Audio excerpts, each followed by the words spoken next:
Hey, it's James Mulvaney here. In this video, I want to teach you 3 steps to get your podcast shit together. Now, what do I mean by this?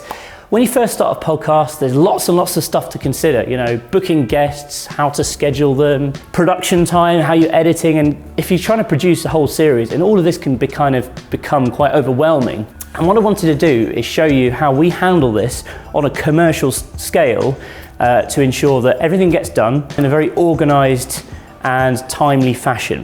So here are my 3 top tips for getting your podcast shit together. Let's go for it. So step 1 is use a project management tool. We recommend using something like Trello.com. It can be any project management tool that you feel comfortable with. Personally, I like Kanban just because of its simplicity.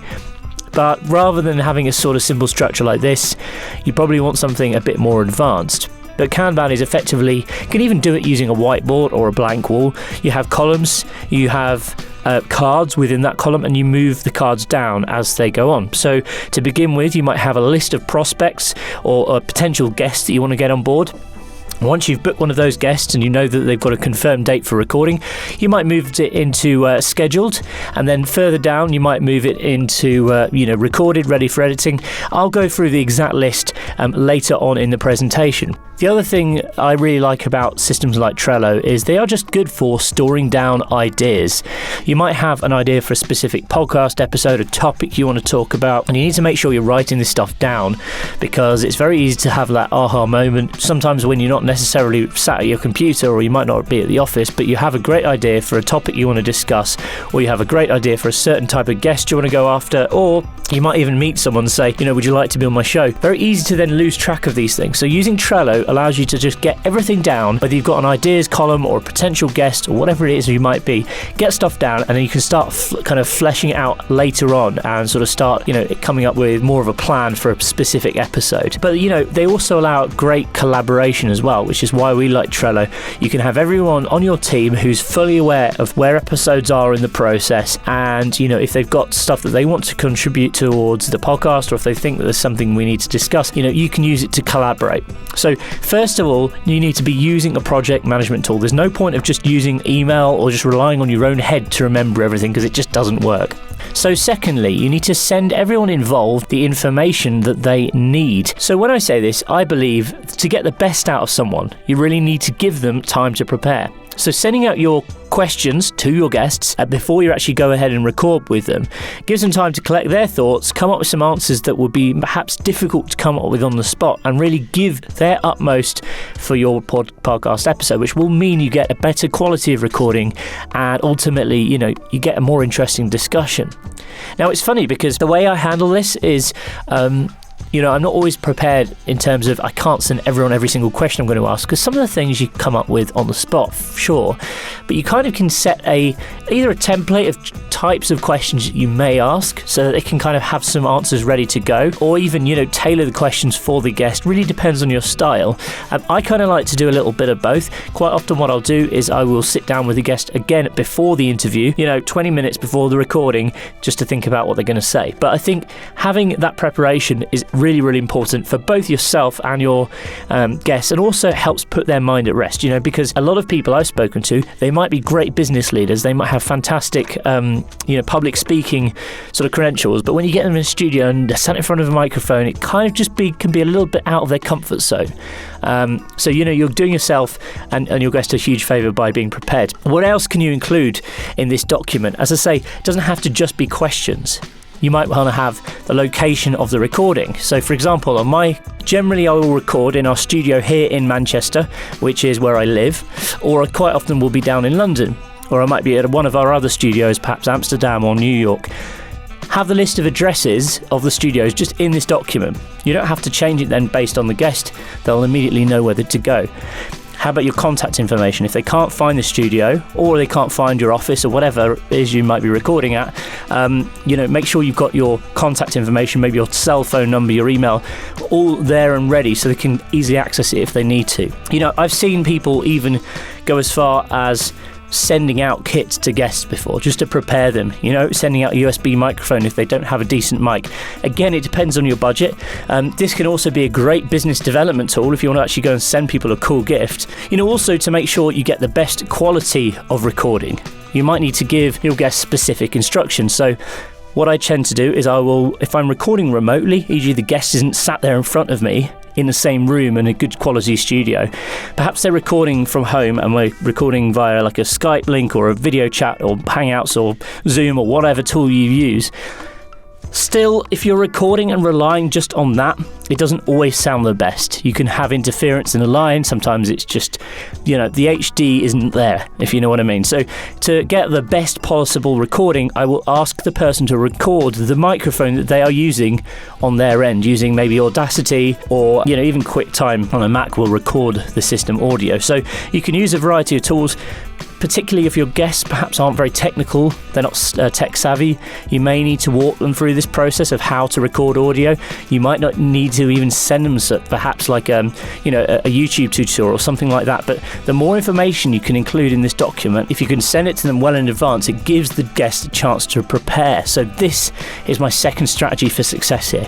So first of all, be organised, use a project management tool. Secondly, send guests everything they need. Okay, step number 3 to get your podcast shit together in 2020 is to simply build a really good team and set up processes for them. If you want your podcast to be the best it can, you can't always do it alone, unless you're hugely talented or you've got lots of time. I don't recommend it. I have both got the talents to do all this stuff, and I have a reasonable amount of time, probably because I've got a decent team behind me, but I still choose not to do all of this. I still prefer to have my audio editor edit the audio, have my video guys create the video assets, and have my content team work on things like copywriting, article creation, social media scheduling, and all that sort of stuff. Now, I'm in a lucky position. I'm not saying, as I say, you have to have a huge team around you. I so happen to, because we do this stuff for lots of clients each and every day. However, you can go out and find freelancers on the internet who will do this stuff pretty cheaply, quite often offshore. So for example, you go out and find someone who can do transcription. You can rely on the AI transcription, basically converting audio to text. It's not always perfect, so you'll need someone to go in and edit it. But as I say, there's not generally enough time in the day to do all of this alone by yourself. And if you're struggling to recruit the right team for your podcast, please come and speak to us. As I say, we can take care of this entire process here at podcast.co. So just drop an email to hello@podcast.co and someone will get back to you with more information. But the point of this video isn't to sell you on our services. As I say, we can help you with all of that. But really, the point of this video is to explain how we do this, on a commercial scale for lots and lots of clients, and also get really good quality results every time. So you need to make sure you have processes in place. How is your podcast going to flow?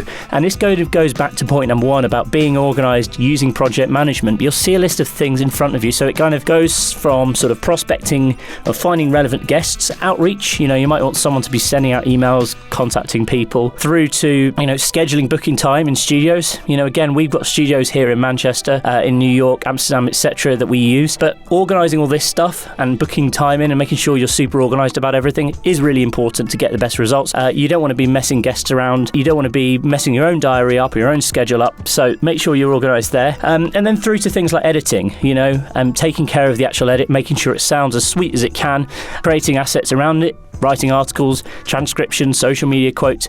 All of this stuff is required to launch a successful podcast. And if you're not doing all of this stuff, you're not going to get the best results that you possibly can. It's as simple as that. You can't just record a half-an-hour podcast, upload it to iTunes and Spotify and hope for the best, because it doesn't quite work like that just yet anyway. You need to make sure you've got a strategy in place to promote and drive as much traffic as you can to get the best results from what you're recording. You're spreading it as far as you can, and overall, you're going to win at marketing there. And especially if you're using podcasting as a tool to drive sales to your business or build better bonds with your customers or your staff or whatever it might be, making sure all of this is taken care of is crucial. So, if you had to just choose one thing, I'd basically say go and find a good audio editor, someone who can take the editing process away from you. Secondly, maybe try and find someone who can handle the marketing assets. But, it's totally up to you how you can handle that, or you can go to a company like podcast.co and we can do all of this for you. So finally, just to make sure your podcast is on point, the main point to address here is go out and find people who are also passionate about delivering the same kind of results. There are so many people now who are professionals in the area of podcasting that there weren't, say, 5 years ago, whether that be producers, audio editors, videographers, anyone who really can handle that process. Most people have got some kind of exposure now to how to create a podcast, what a podcast is, and how to get the best results from it. So, go out there, have some conversations and build your ideal team. So that's it. Just to recap then.